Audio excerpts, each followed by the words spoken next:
Welcome to this explainer, where we're going to dive into a truly fascinating academic paper by Isabella van Elferen called Dances with Spectres, Theorizing the Cybergoth. Today, we're unpacking this eerie, absolutely mesmerizing intersection of human identity, cyberspace, and what psychologists call the uncanny. We're going to look at how our modern, always online lives have essentially built a brand new kind of ghost story. And we'll see how one specific, really unique subculture, the cybergoths, actually physically embodies this exact tension. So think about this for a second. What happens when the golem comes to life? For centuries, human beings have endlessly debated the whole mind-body split, the duality of body and soul. But in our hyper-connected digital age, that debate has totally shifted. We're now staring down the terrifying, yet honestly kind of alluring, implications of technology gaining its own agency. When the tools we use stop being just passive tools and start actually shaping our reality, what exactly defines us as human? To really wrap our heads around this virtual realm, we have to look back to William Gibson's famous 1984 novel Neuromancer. He's actually the guy who coined the term cyberspace, and he called it a consensual hallucination experienced daily by billions of legitimate operators. Just let that sink in. This hallucination completely transcends physical space, it transcends time, and it totally ignores the biological body. It's a world called forth exclusively by machines, completely opposite to nature. And as we spend more and more of our lives plugged into this space, it sets up this incredibly eerie philosophical undertone for our entire existence. All right, let's jump right into Section 1, the virtual labyrinth. Now, academics have this wild term for cyberspace. They call it a vectoral non-time space. I know, it sounds super dense, right? But really, it just means the internet is a digital realm completely empty of any physical location or normal chronological time. It's essentially an inverted Gothic labyrinth. Think about a classic Gothic novel. You usually have a creepy, deserted, winding castle that completely messes with your sense of direction. Well, cyberspace does this infinitely more. It's made entirely of bits and bytes. When you're navigating through this hollow, non-linear space, the traditional rules of reality just vanish. It literally makes you, the visitor, feel like an absent presence, wandering through a space that is constantly changing. Which brings us to Section 2, Ghosts in the Machine. So, why exactly does this virtual labyrinth give us the creeps? To understand that, we can look at Jacques Derrida's concept of hauntology. Basically, it describes how concepts and spaces are haunted by absent presences and the ghosts of old suppressed dualities.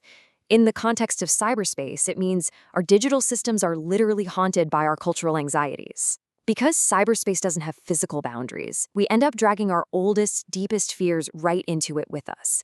It's this weird borderland where we can playfully, but anxiously, test out what it means to be human without ever fully committing. And this tension creates what's described as a Janus-faced ghost, representing our deepest binary anxieties. It's a massive tug of war. On one side, we have pre-technological reality, our primitive, biological, sweaty bodies. On the other side, we have post-technological reality, the cold, mechanical cyborg. When we venture into cyberspace, we run smack into this ghost. We are absolutely terrified of losing our natural humanity, but at the exact same time, we completely dread the robotic reality of becoming post-human. Both sides are frightening, sure, but both are also deeply, deeply fascinating to us. The author Pat Cadigan completely hit the nail on the head with this dynamic in her 1991 cyberpunk novel Sinners. She wrote, "Out of the meat jail, and into what?" It's such a brilliant way to put it. We might desperately want to transcend the heavy limitations of our physical bodies, our meat jail, but total disembodiment, that is a terrifying prospect. If we actually leave the physical body behind, what exactly are we stepping into? Is it just a void? That right there is the core, eerie unease of the digital age. Let's shift gears and look at Section 3, Enter the Cybergoth.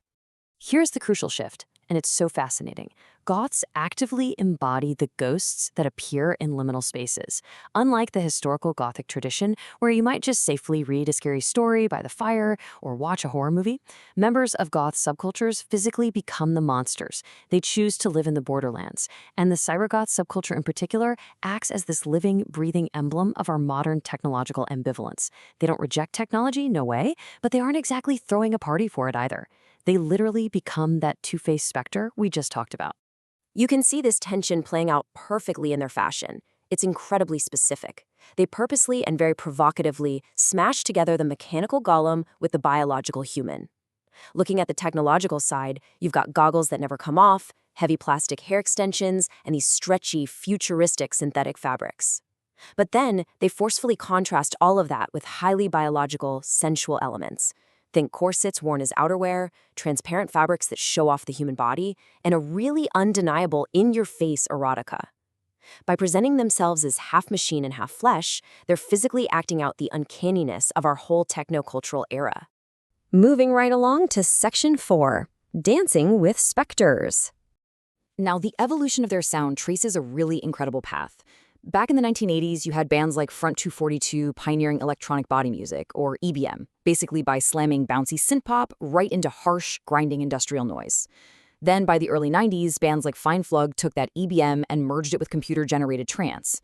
As we moved into the 2000s, cybergothic bands finalized the sound. It's this relentless barrage of synthesizers and drum machines, paired with incredibly dark, ambivalent lyrics all about sci-fi and undeath. The music itself literally sounds like a disembodied voice calling out from the void, perfectly mirroring the hauntology of cyberspace we discussed earlier.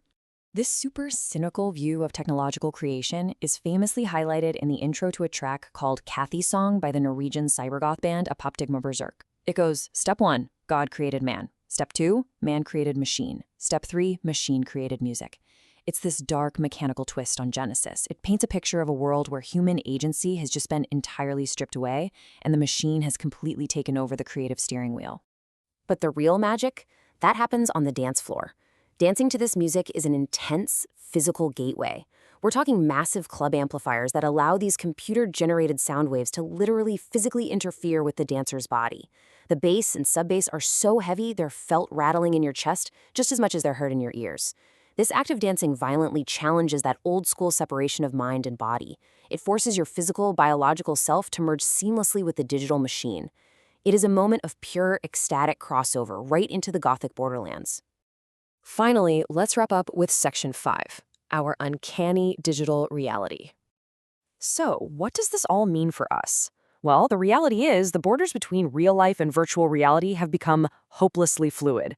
That uncanny feeling of blurred lines, it isn't just restricted to cybergoths dancing in some underground club, it is the daily reality of our always online existence.